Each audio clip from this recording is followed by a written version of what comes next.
প্রতিটা মানুষের হৃদয় জাগ্রত হয়েছে, জিকিরে কাল্ব আন্দোলিত হয়েছে, প্রত্যেকের মধ্যে একটা আনন্দ ফিল হয়েছে। এটাই হলো আপনারা যে মুমিন তার প্রমাণ।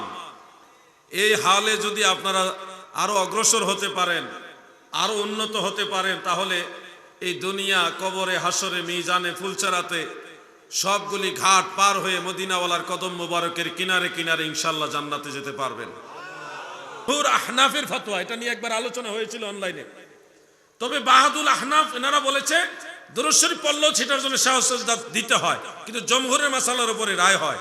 এজন্য দুরূদ শরীফ যদি কেউ পড়ে ফেলে এটার জন্য সেজদায়ে সাহু জরুরি না, কিন্তু এই লোক দোয়ায়ে মাসুরাও পড়ে ফেলেছে।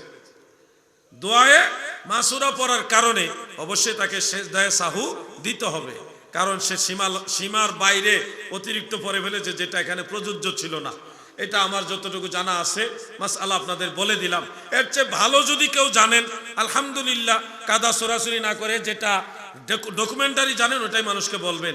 আমি জানি ফতোয়া আলমগীরি সম্পর্কে আমার ভালো আইডিয়া আছে, ফতোয়া শামী সম্পর্কে আমি ভালো আইডিয়া রাখি, এবং উল্লেখযোগ্য বেশ কয়েকটা ফতোয়ার কিতাব আমি জানি।